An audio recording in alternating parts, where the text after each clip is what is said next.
آج غزہ میں جو حالات ہیں اسے تاریخ کے سیاہ باب میں لکھا جائے گا، لیکن مسجد کو شہید کریں یہ کسی بھی طرح سے مناسب نہیں ہوگا۔ میں وطن عزیز ہندوستان کی بات کروں اور اس کی قیادت کا تاریخی اور تاریخی پس منظر ایک آزاد خون مختار ریاست کے قیام کی حمایت پر مبنی رہا۔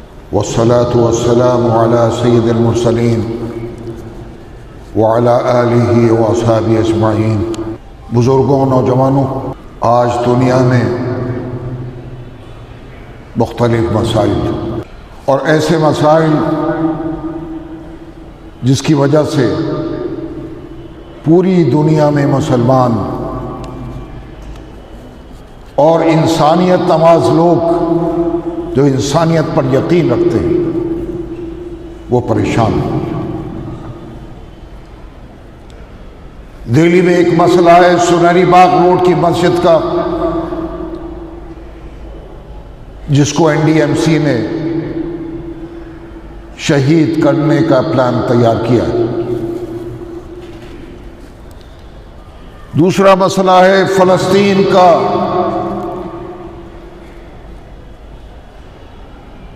مسجد اقصی کا، غزہ کا، جس پر آج پوری دنیا کے مسلمان، پوری دنیا انسانیت پریشان ہے۔ غم بھی ہے، غصہ بھی ہے، جذبات بھی ہیں، لیکن اطمینان اس بات کا ہے کہ ہندوستان سمیت دنیا کے مسلمانوں نے صبر اور تحمل کا مظاہرہ کیا۔ جہاں ایک طرف ان کا مطالبہ اقوام متحدہ سے ہے، اسرائیل سے ہے، مختلف اسلامی ممالک سے ہے، وہاں اس نے اس مسئلے پر اپنا ناطہ اللہ سے جوڑا کہ وہی اس ارض مقدس کا حل تلاش کرے گا اور انشاءاللہ اس کا حل نکلے گا۔ اس حقیقت سے انکار نہیں کیا جا سکتا کہ حالات کو بھی دیکھا جاتا ہے، دنیا کے حالات کو، ہندوستان کے حالات کو، کہ لوگوں نے یہاں کے حالات کو دیکھ کر باوجود اس کے کہ جذبات تھے، غصہ تھا، غصہ ہے، لیکن صبر و تحمل کا مظاہرہ ہندوستان کے مسلمانوں نے بھی کیا، کیونکہ ہندوستان کے حالات آپ سب کو معلوم،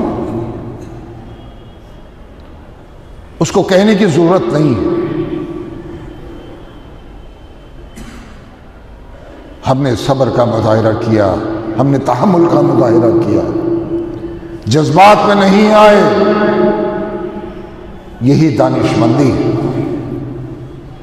یہی عقل کا تقاضا ہے۔ لیکن دنیا کا مسلمان آج خون کے آنسو رو رہا ہے۔ وہ ارض مقدس، وہ پاک سرزمین، وہ غزہ، وہ فلسطین، جس کے لیے اللہ تعالیٰ قرآن کریم میں فرما رہا ہے سبحان الذی اسریٰ بعبدہ لیلا من المسجد الحرام الی المسجد الاقصی۔ پاک ہے وہ ذات جو اپنے بندے کو لے گیا رات ہی رات میں مسجد حرام سے مسجد اقصی تک، وہ مسجد اقصی جس کے ارد گرد ہم نے برکتیں نازل کی تاکہ اسے اپنی نشانیوں کا مشاہدہ کرائیں۔ بے شک وہ ذات سننے اور دیکھنے والی۔ عزیزان محترم، مسجد اقصی وہ مقام ہے جہاں آقا نامدار محمد رسول اللہ صلی اللہ علیہ وسلم نے شب معراج میں انبیاء کرام کی امامت فرمائی، اور جہاں سے آپ معراج پر تشریف لے گئے، یہ سرزمین فلسطینیوں کے ساتھ ہونے والے مظالم سے آج بھری پڑی۔ مظلوم فلسطینی آج سخت ترین آزمائش کے دور سے گزر رہے ہیں،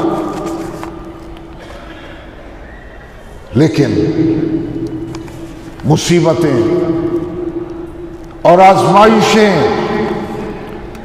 بندے کو خبردار کرتی ہیں کہ وہ کمزور و ناتواں ہے۔ طاقت صرف اور صرف اللہ تعالی کے پاس ہے،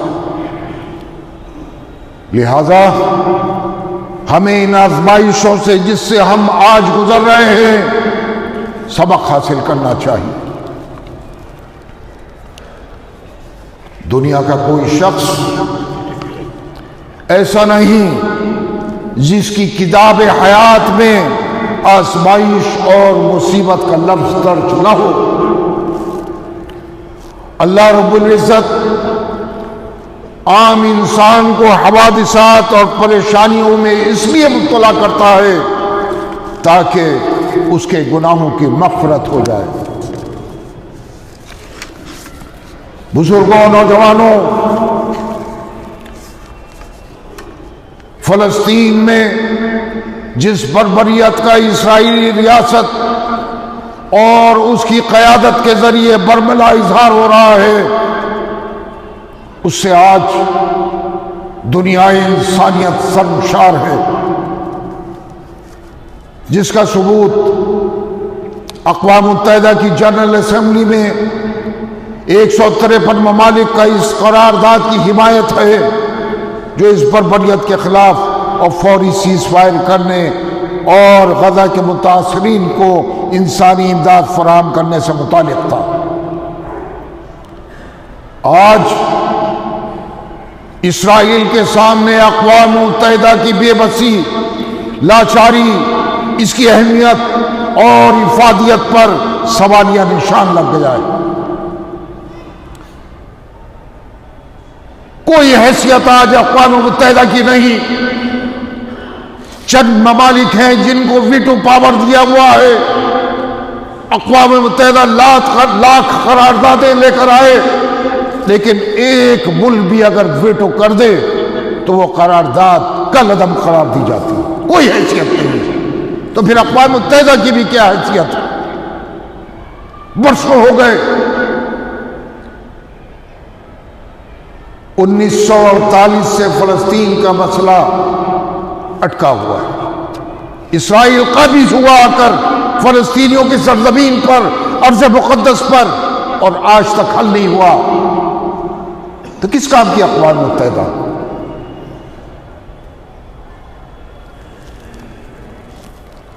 عزیزان محترم، حماس اور اسرائیل کے درمیان جنگ 7 اکتوبر کو شروع، 3 مہینے ہونے کو آ رہے ہیں۔ اس جنگ کا ایندھن غزہ کے مظلوم بے گناہ عوام بن رہے ہیں۔ ہزاروں بے گناہ بزرگ، مرد، عورتیں، نوجوان اور فلسطینی بچے اسرائیلی فوجیوں کے ہاتھوں اب تک شہید ہو چکے ہیں۔ سوشل میڈیا پر آپ دیکھ لیجئے، دل لرز جاتا ہے۔ معصوم بچے مائیں گودوں میں اٹھا کر اسپتال کے باہر کھڑی ہیں، ہاسپٹل میں ہیں، ڈاکٹروں کی تعداد بہت کم۔ کتنے کو دیکھیں؟ ہزاروں کو دیکھیں، ایک کو دیکھے گا، 2 کو دیکھے گا، ہزاروں کو نہیں دیکھ سکتا۔ اوپر سے بمباری ہوتی ہے، ہاسپٹل کو تباہ کر دیا جاتا ہے، بچے تباہ، عورتیں تباہ، بزرگ تباہ، نوجوان تباہ، سب ہلاک کر دیے گئے۔ کس کے ذریعے؟ ظالم اسرائیل کے ذریعے، جو بیانہ بمباری کا سلسلہ آج کی تاریخ تک جاری ہے۔ عام شہریوں، اسکولوں، ہسپتالوں، تعلیمی اداروں، مذہبی مقامات، مہاجرین اور متاثرین کے قائم کردہ حاضری کیمپ اور سرکاری عمارتوں پر آج بھی بمباری کا سلسلہ جاری ہے۔ حد تو یہ ہے کہ اسرائیل نے غزہ میں دیگر اشیاء کی سپلائی روکی ہوئی، پانی، دوائیاں، کھانے پینے کی چیزیں غزہ میں نہیں پہنچ سکتی۔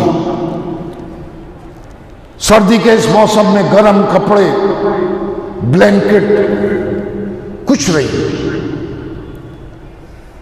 پانی سے بچے لوگ تڑپ رہے ہیں، دودھ سے تڑپ رہے ہیں، کھانے کے لیے نہیں ہے۔ لیکن استقامت دیکھیے، ان کا حوصلہ دیکھیے، ان کا جذبہ دیکھیے، جذبہ شہادت دیکھیے کہ انہوں نے غزہ کی سرزمین کو آج تک نہیں چھوڑا۔ انہیں معلوم ہے کہ کسی بھی وقت اور کسی بھی پل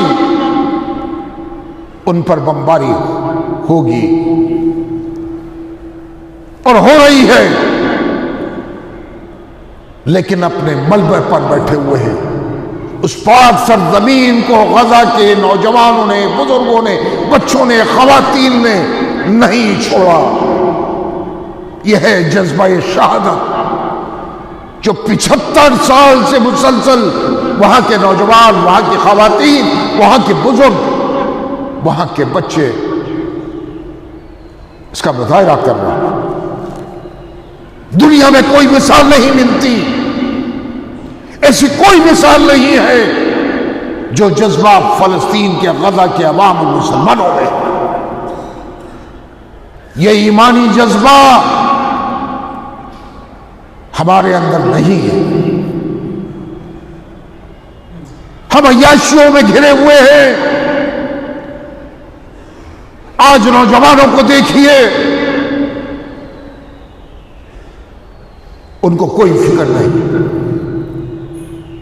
کیسا غزہ، کیسا یمن،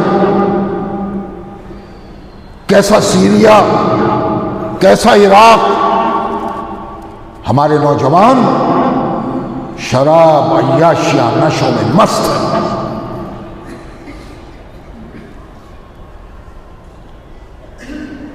14 15 سال کے بچے آج نشے میں دھت ہیں۔ ماں باپ کے دل سے پوچھئے ان کے اوپر کیا گزرتا۔ یہ وقت اپنے ایمان پر قائم رہنے کا ہے، سدھرنے کا ہے، بچوں کو سنوارنے کا ہے۔ اسی لیے آج ہم مصیبتوں میں مبتلا، یہ ایک حقیقت ہے۔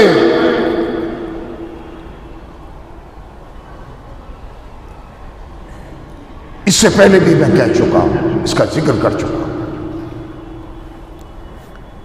آج جو ہم سزا بھگت رہے ہیں، آج جن حالات کا ہم شکار ہیں، ہماری مذہب سے دوری، دین سے دوری، یہی وجہ ہے۔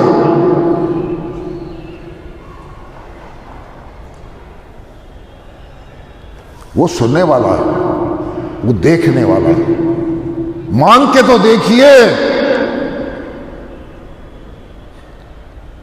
دین کی طرف راغب تو ہو۔ اللہ نے چاہا تو ہم ان آفات سے، ان مصیبتوں سے ہم نکلیں گے، لیکن شرط یہی ہے کہ ایمان پختہ ہونا چاہیے۔ عزیزان محترم،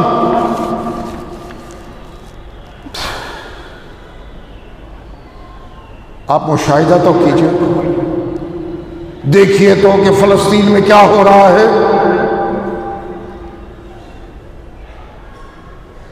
لیکن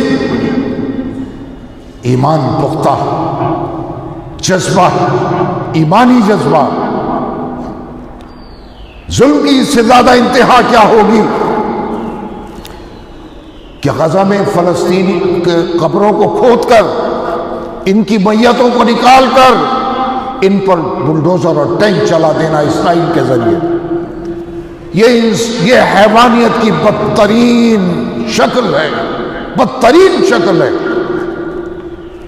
جس کی ہر طرح نہ صرف مذمت کی جائے بلکہ مہذب دنیا کو بالخصوص بڑی جو طاقتیں ہیں جو یہ سمجھتی ہیں کہ ہم سپر پاور ہیں، اس کو روکنے کے لیے اپنے آہنی ہاتھوں کا استعمال کرنا چاہیے۔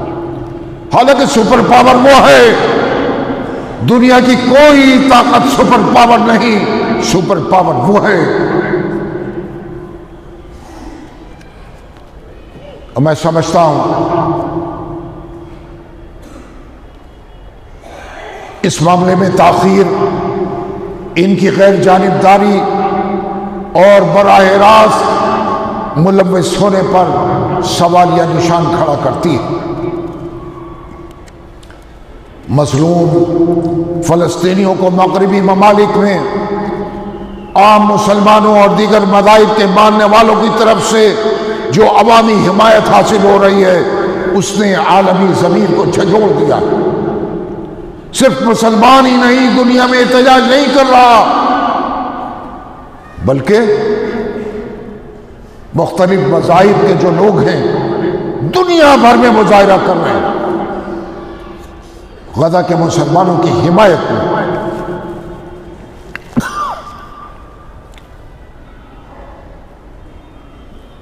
اگر میں ہندوستان کی بات کروں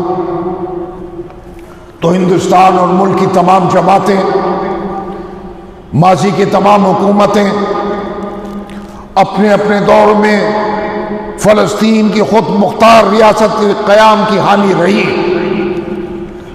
ملک کے سابق وزیر اعظم اٹل بہاری واجپئی نے اپنی تقریر میں واضح طور پر کہا تھا کہ فلسطین فلسطینیوں کا ہے اور اسرائیل کو فلسطینیوں کا حق دینا ہوگا۔ یہ کس نے کہا؟ اٹل بہاری واجپئی نے۔ اور یہ حقیقت، فلسطین فلسطینیوں کا ہے اور یہ حق آج نہیں تو کل انشاءاللہ فلسطینیوں کو مل کر رہے گا۔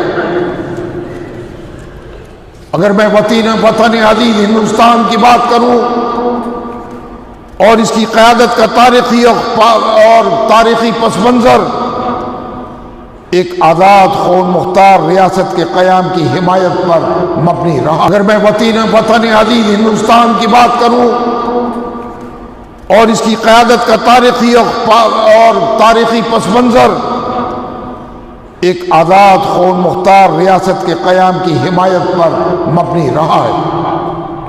دو ریاستی حل ہماری سفارتکاری کا کل بھی محور تھا اور آج بھی ایسا ہی ہے۔ اس حوالے سے ہر سطح پر پالیسی کا اعادہ کیا جا چکا ہے۔ عزیزان محترم، مظلوم فلسطینی آج اپنی سرزمین پر مہاجر بنے ہوئے ہیں اور 75 سال سے اپنے بنیادی حقوق کی جدوجہد کر رہے ہیں۔ یہ ظلم اور بربریت جو فلسطینیوں پر کی جا رہی ہے، اسے ہم اور آپ اپنی آنکھوں سے نہیں دیکھ سکتے۔ اگر زمین کی آنکھیں ہوتی تو وہ بھی آنسوؤں کا دریا بہا دیتی جو ظلم فلسطینیوں پر آج ہو رہا ہے۔ اس پاک سرزمین پر انسانی حقوق اور قانون کی بالادستی کو پیروں تلے روندا جا رہا ہے۔ غزہ کے عوام شب و روز جس طرح سے زندگی گزار رہے ہیں، ان حالات کو دیکھ کر اور سن کر دنیا انسانیت لرزا ہے۔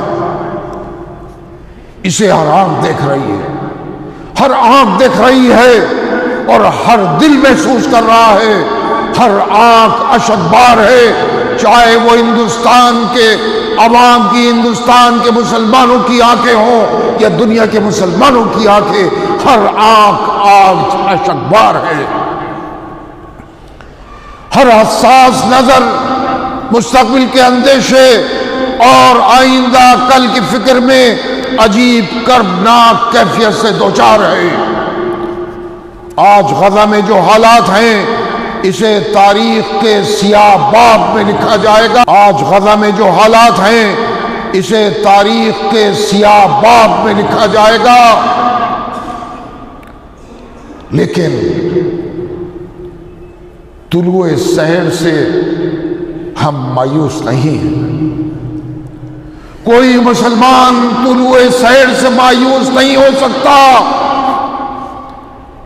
اللہ جب قریب آ جائے تو فیصلے بدل جاتے ہیں۔ مسئلہ فلسطین اس نہج پر پہنچ چکا ہے کہ اس کا فوری اور قطعی حل اقوام متحدہ کی متعلقہ قراردادوں اور عرب لیگ خلیجی تعاون کونسل کی قراردادوں کی روشنی میں دو ریاستی بنیاد پر حل ہو جانا چاہیے۔ یہ بڑی بدقسمتی کہ وہ یہودی قوم جو جنگ عظیم میں جینوسائیڈ کو آج تک نہیں بھلا پائی ہے، وہ اس بربریت سے بڑھ کر آج فلسطینیوں کے ساتھ غزہ اور مغربی کنارے میں کر رہی ہے۔ اس ملک کے وزیر اعظم شری نریندر مودی نے فلسطین میں ہونے والی متواتر ہلاکتوں، بمباری، معصوم جانوں کا ضیاع اور انسانیت کے تار تار ہونے کا پچھلے دنوں اعتراف کیا۔ یہ ہم نے اخبارات میں پڑھا، لیکن مسلم دنیا اس حوالے سے اپنے فرائض کو ادا کرنے میں کہیں نہ کہیں کسر کر گئی اور کر رہی ہے، جو افسوسناک ہے۔ جنگ شروع ہونے سے پہلے اطلاعات آ رہی تھی کہ مملکت سعودی عربیہ فلسطین کے حل کے لیے کوششیں کر رہا ہے، کوششیں چل رہی تھی، اور اطلاعات یہ بھی ملی کہ سمجھوتے کی طرف پہنچنے والے تھے، لیکن اچانک جنگ شروع ہو گئی اور وہ معاملہ وہیں رک گیا۔ ہو سکتا تھا کہ یہ مسئلہ اگر جنگ نہ ہوتی تو حل ہو جاتا، لیکن مشیت الہی کے آگے انسان بے بس ہے۔ بہرحال آخر میں اپنے ملک کے وزیر اعظم سے امید کرتا ہوں کہ وہ فوری جنگ بند کرانے اور معاملات کو سلجھانے میں اسرائیلی وزیر اعظم کے ساتھ اپنے ذاتی تعلق کو سفارتی دباؤ کے طور پر استعمال کریں گے۔ ہم آج صرف دعا ہی کر سکتے ہیں فلسطین کے لیے، غزہ کے مسلمانوں کے لیے، کہ اے اللہ، اس دنیا میں ہر انسان پریشان ہے، اے رب سب کی پریشانی کو دور فرما، اے کون و مکان کے مالک انسانیت کو بچا لے، اے رب ذوالجلال یہ زندگی تو نے ہی بخشی ہے، ہر پریشان حال کی پریشانی کو دور فرما۔ اس وقت امت پریشان ہے، میرے مولا اب تو رحم فرما دے، رحم کر دے، کرم کر دے، اے رب کائنات دنیا انسانیت کی مدد فرما، اے زمین و آسمان کے مالک اس آسمان کے نیچے اور اس زمین کے اوپر فلسطین کے مظلوموں کا تیرے سوا کوئی نہیں، کوئی ان کی فریاد سننے والا نہیں، اے رب ذوالجلال تو سن لے، اور کوئی ان کی فریاد سننے والا نہیں۔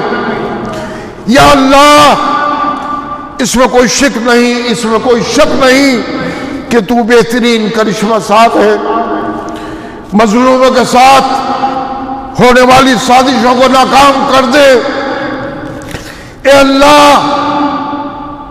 تو فلسطینیوں کو، دنیا کے عوام کو، دنیا کے مسلمانوں کو اپنی پناہ میں رکھ۔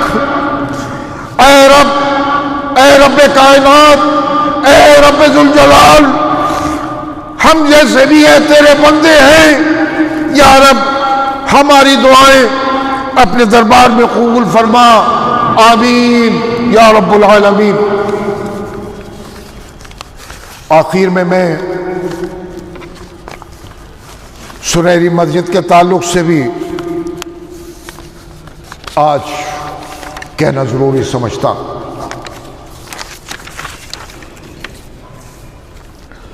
سنہری باغ روڈ پر ایک 350 سالہ قدیم مسجد ہے، ایک تاریخی مسجد۔ اس مسجد کے تعلق سے چند ماہ قبل خبر آئی تھی کہ NDMC کے ذریعے اس مسجد کو شہید کیا جانا۔ میں نے اس وقت اس سنہری باغ روڈ کی مسجد کا دورہ بھی کیا تھا، دہلی وقف بورڈ بھی عدالت میں گیا اور یہ مسئلہ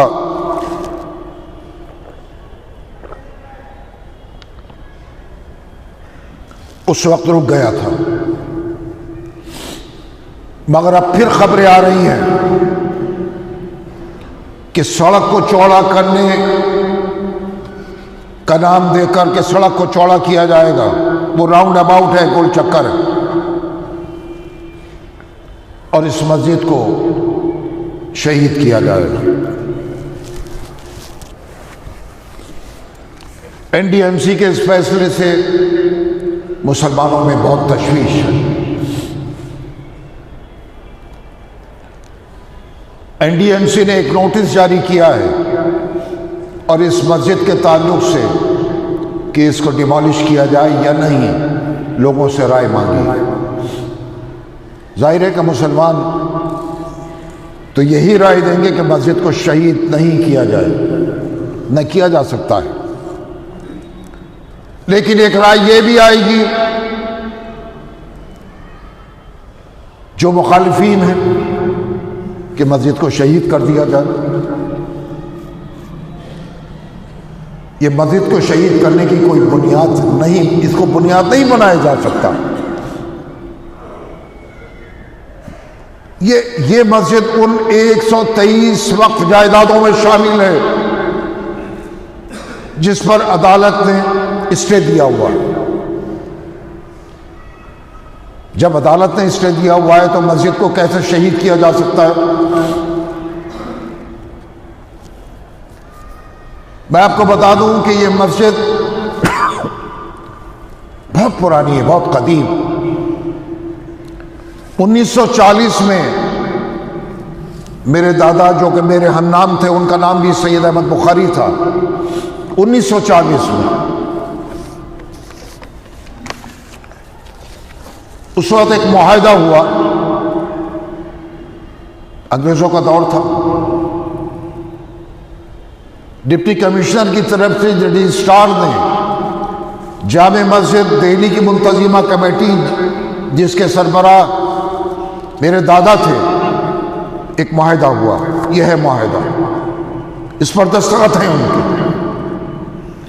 اور 42 وقف جائیدادوں کو جس میں مساجد اور قبرستان شامل تھے جامع مسجد کمیٹی کو کے سپرد کی گئی انتظام و انصرام کے لیے، جس میں نماز کی اجازت دی گئی۔ آج NDMC اس کو شہید کرنے کا پلان تیار کر رہی ہے۔ اس خبر کے آنے کے بعد مسلمانوں میں بہت تشویش ہے۔ ہر مسئلے کا حل نکل سکتا ہے، نکالا جا سکتا ہے۔ NDMC کو چاہیے کہ افہام و تفہیم کے ذریعے، بات چیت کے ذریعے اس مسئلے کا حل تلاش کرے۔ مسجد کو شہید کیا جانا اس بنیاد پر کہ سڑک کو چوڑا کیا جائے گا، یہ مناسب نہیں ہوگا۔ میری اپنی ذاتی رائے ہے، فیصلہ دہلی وقف بورڈ لے گا کہ دونوں طرف سیدھے مطلب کہ چاروں طرف اس کے پارک ہے۔ آپ غور کر لیجئے، بات چیت کیجئے دہلی وقف بورڈ کے ساتھ، پارک میں سے کچھ حصہ لے لیجئے، آپ سڑک کو چوڑا کر لیجئے، لیکن مسجد کو شہید کریں یہ کسی بھی طرح سے مناسب نہیں ہوگا۔ لیکن مسجد کو شہید کریں یہ کسی بھی طرح سے مناسب نہیں ہوگا۔ میں پھر کہوں گا کہ مفاہمت اور بات چیت کے ذریعے اس کا حل تلاش کریں تاکہ مسلمانوں میں جو تشویش پائی جا رہی ہے اس کو دور کیا جا سکے۔ مجھے امید ہے کہ NDMC اس پر سنجیدگی سے غور کرے گی۔